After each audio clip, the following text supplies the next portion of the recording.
তো hello everyone, আজকের video শুরু করছে অটো থেকেই। তো তারকেশ্বর থেকে আসার পর একদিন পুরো রেস্টটাই কেটে গেছে। তো একদিন পর রেস্ট ফেস্ট নেওয়ার পর যাচ্ছি বাড়ির দিকে। চলো যাওয়া যাক। ওকে দিয়ে টিকিটটা কাটিয়ে নিলাম। ধরো টিকিট কাটা কমপ্লিট হয়ে গেছে। তো যাওয়া যাক স্টেশনের দিকে। এখান থেকে আবার স্টেশন যেতে গেলে 2 মিনিটের হাঁটা পথ। তো এদের এখানে আবার এক স্টেশন থেকে টিকিট কাটি, আর এক স্টেশনে গিয়ে ট্রেন ধরি। আর এদের স্টেশনে এমন জায়গায় স্টেশনে যাওয়া আর পাহাড়ে ওঠা একই রকম। চলো সামনে চলো, দেখতেই পাচ্ছ।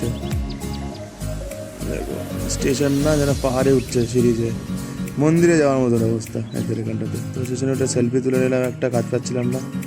তো তুলতে তুলতে ট্রেন ঢুকে গেছে। টাইমিংটা বেশ ভালোই ছিল।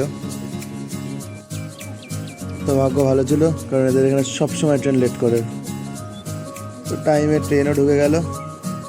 চলো যাওয়া যাক বাড়ির দিকে, কারণ এমনিও হাঁটতে পারছি না। তার মধ্যে ঝমঝম আগে উঠলো দৌড়ে আবার বসার জায়গা নেওয়ার জন্য। আবার ভালো একটা বসার জায়গা পেয়ে গেলাম, বসে নিয়ে আবার সেলফি তুলে দিলাম। তো ফাইনালি ট্রেন ছেড়ে দিয়েছে।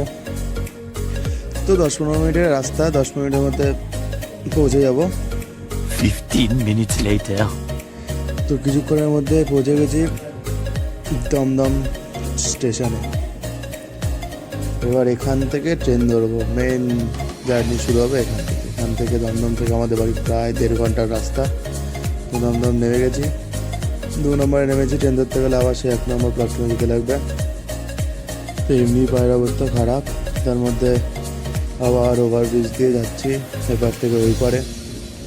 আর দমদম স্টেশন সারা জীবন ভিড় থাকে, আর এটা হচ্ছে তার মধ্যে রাত 8টা 8:30 মতন বাজে অফিস টাইম। কী করবো, ট্রেন ছিল না, ট্রেন ছিল একটু লেটে। তো বসে বসে একটু পাকামা টাকামা মারছিলাম।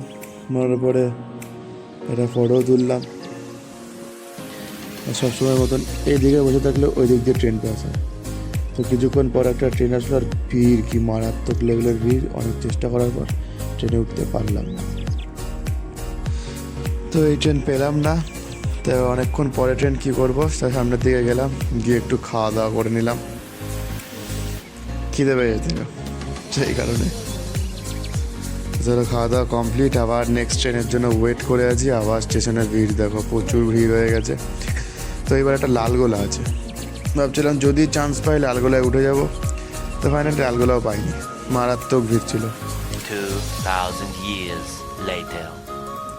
তো ফাইনালি অনেকক্ষণ পর একটা ট্রেনে উঠলাম। তো আমি আলাদা বগিতে উঠলাম, আমাকে লেডিসে বললাম উঠে যেতে, নাহলে ওঠা পসিবল ছিল না। তো অনেকক্ষণ পরে কাছাকাছি আসার পরে তবে টিয়াকে ডেকে নিলাম যে এবার ট্রেন ভাগা হয়েছে, তুমি এদিক চলে আসো। 6.5 hours later. তো ফাইনালি অনেকক্ষণ পর পৌঁছে গেছি আমাদের এখানটাতে। তো দমদমে এমনি ট্রেনে উঠতে লেট হয়ে গেছিলো, কারণ অনেকগুলো ট্রেন মিস হয়ে গেছিলো। তো যার কারণে আমাদের পায়রাঙে আস্তে আস্তে অনেক রাত হয়ে গেছিলো, প্রায় 10:30 11টা বাজে। তো যাওয়া যাক বাড়ির দিকে। তার রাস্তা দেখতে পাচ্ছ কীরকম ফাঁকা হয়ে গেছে, দোকানপাট সব বন্ধ হয়ে গেছে। আর আমি দুজন মিলে একা একা হেঁটে হেঁটে যাচ্ছে পাগলের মতো। তো চলো ফাইনালি 2 দিন পর চলে এসেছি বাড়িতে। ফাইনালি চলে এসেছি 2-3 দিন পর বাড়িতে। ফ্রেশ হয়ে ফ্রেশ হয়ে তো বাড়িতে আসতে না আসতে সাথে সাথে বেরিয়ে পড়লাম একটুখানি মিষ্টি আনতে। আর তার মধ্যেও এসছে একদিনের জন্যই, কারণ কালকে 2 জিনিস কেনাকাটা হয়েছে সেই কারণে। তো চলে এসছি মিষ্টির দোকানে। তো মিষ্টি নিয়ে নিয়েছি, চলে এসছি গরম গরম মিষ্টি নিয়ে।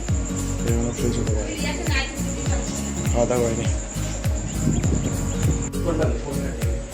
চলো রাত হয়ে গেছে, গল্প করতে করতে অনেক রাত হয়ে গেছে, প্রায় 1:45 বাজে। তো আজকের ভিডিও এইটুকুই। ভিডিও করতে পারলো না, কারণ তারকেশ্বর গেছিলাম, সারাদিনের টাইম পাইনি, পাটা চলছে না ঠিকঠাক। চলো আবার নেক্সট ভাবে থাকবো, টাটা।